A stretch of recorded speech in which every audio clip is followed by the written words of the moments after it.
quando a gente parou e pensou, o que que vamos, tipo assim, episódio 1, 2, 3, beleza, e agora, vamos para onde? Vamos para as obras de Jesus. Tá, e a gente já falou muito de João, a gente já falou muito do Velho Testamento, e agora? E esse texto gritou, saltou assim praticamente da Bíblia, Pedro dizendo a mesma coisa que João diz lá em 1 João, nós vimos, e apontando para a transfiguração, apontando para aquele momento, do qual João também participou. Uhum. Isso é poderoso.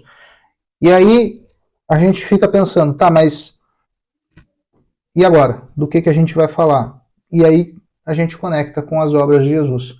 E é muito interessante, como tu já disse, a gente perceber o pensamento de Mateus. Porque cada evangelho tem sua especificidade. Então, o evangelho de Mateus é um judeu escrevendo para judeus com o objetivo de identificar Jesus como o rei dos judeus, como o Messias prometido. Por isso, Mateus vai fazer tanta referência ao Velho Testamento. Uhum. Porque ele é um conhecedor da lei, escrevendo a conhecedores da lei, desejosos de identificar o Cristo, e Mateus quer que eles reconheçam em Jesus o Cristo. E aí ele faz toda a menção. Olha, isso aconteceu para quê? A gente vai seguir esse caminho hoje. Então, já prepara o gatilho aí para Mateus capítulo 1, porque é para lá que a gente vai. E a gente vai andar bastante em Mateus. Marcos é um evangelho escrito por não um apóstolo. É escrito por um cara que é um discípulo, primeiro de Paulo, depois ele se torna mais achegado a Pedro, e provavelmente ele escreve com a ajuda de Pedro. Pedro deve ter dado uma boa força para que Marcos escrevesse. Deve ter contado boas coisas para que Marcos escrevesse seu testemunho. É escrito, dizem, para os gregos. Então é um evangelho muito mais simples, muito mais rápido, não tem muito sermão e está mostrando Jesus como o servo, está mostrando Jesus como o cara que veio para servir.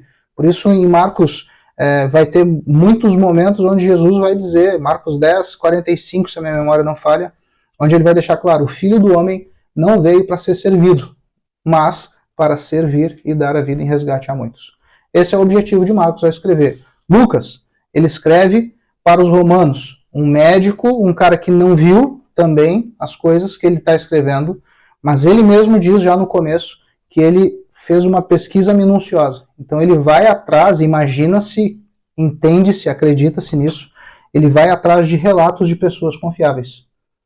Quem sabe ele conversa com os discípulos, quem sabe ele conversa com as pessoas que foram curadas, quem sabe ele conversa com os irmãos terrenos de Jesus, ele faz essa pesquisa e ele começa a escrever para um cara chamado Teófilo, que tem uma curiosidade legal, né? Sim.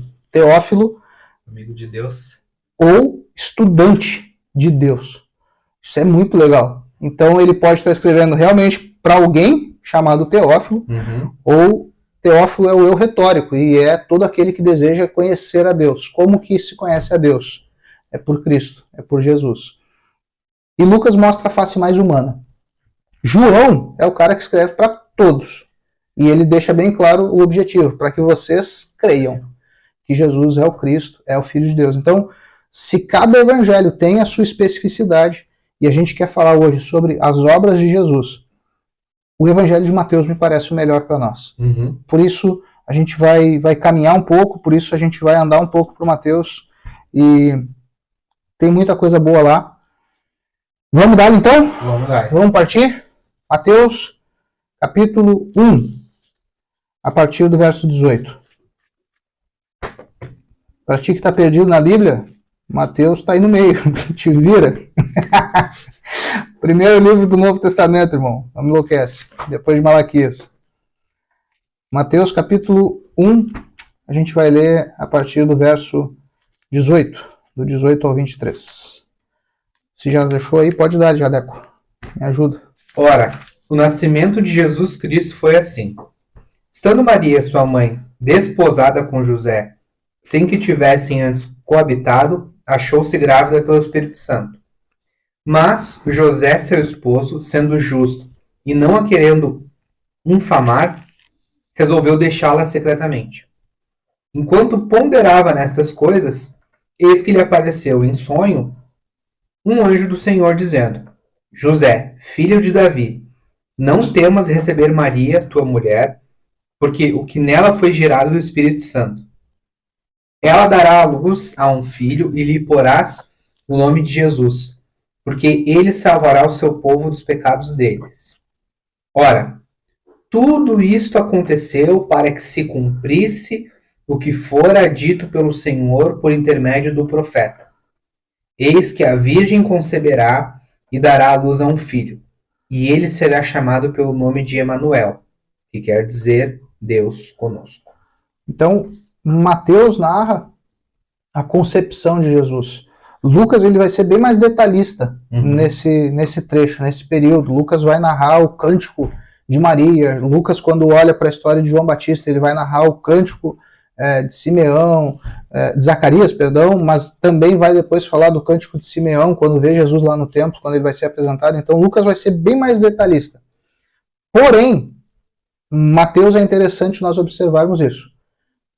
Embora tu já possa ter assistido o episódio 2, e a gente já leu muito boa parte de tudo, mas Mateus ele vai se dar esse trabalho de olhar para trás, de fazer o que Pedro diz que a gente tem que fazer, prestar atenção aos profetas, às palavras proféticas. Então, Mateus está contando a história de Jesus e ele abre o parênteses, olha, tudo isso aconteceu para que se cumprisse o que o Senhor havia dito através do profeta. E ele está referenciando o texto que a gente leu lá em Isaías capítulo 7, verso 14. Quer ler? Está com ele na mão? Vamos ler rapidinho. Então vamos. Isaías 7,14, né? Isso aí. Portanto, o Senhor mesmo vos dará um sinal.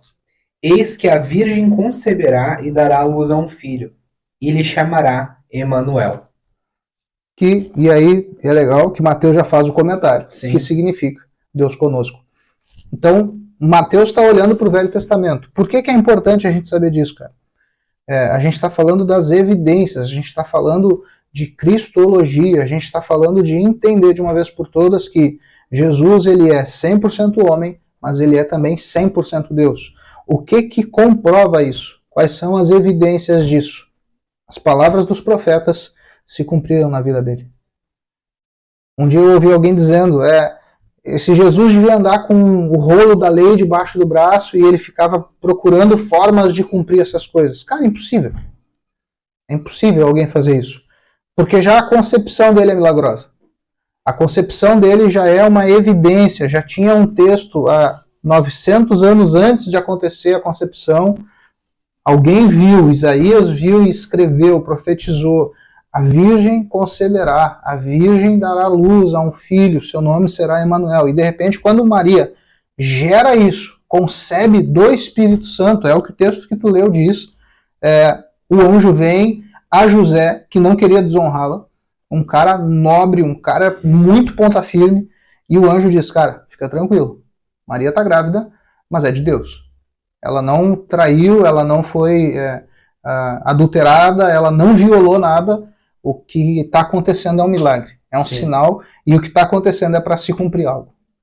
Mateus entende isso e ele faz essa conexão. Então, a gente vai ver hoje evidências que comprovam a divindade de Jesus, as obras dele, e Mateus vai fazer esse caminho, e é muito legal a gente ler o Evangelho de Mateus com isso em mente, pensando cristologia, porque a própria leitura do texto vai ser diferente. Quando a gente lê de qualquer jeito, é só uma história, Mateus está contando uma história. Quando a gente está pensando cristologia, lendo Mateus, caramba, ontem quando eu estava fazendo esse exercício, puxa vida, e a gente foi só até o capítulo 12, eu acho. E quanta coisa já tem ali, quanta coisa já floresce dali. Primeiro, então, a concepção de Jesus é uma evidência. Não tem como ele querer cumprir na concepção dele. Não tem como querer forjar isso. Não, na crucificação Deus fez. Também, né? Tem na crucificação. Salmos, né, que referenciam uma Sim. crucificação. Não ia pedir pro soldado romano ali, faça um negócio aí que eu preciso dar uma, né? Ô, Brunana, reparte a minha capa aí. Eu vou morrer, tá, gurizada? Mas eu volto pra se cumprir, não. Pô. Não tem como. Não tem.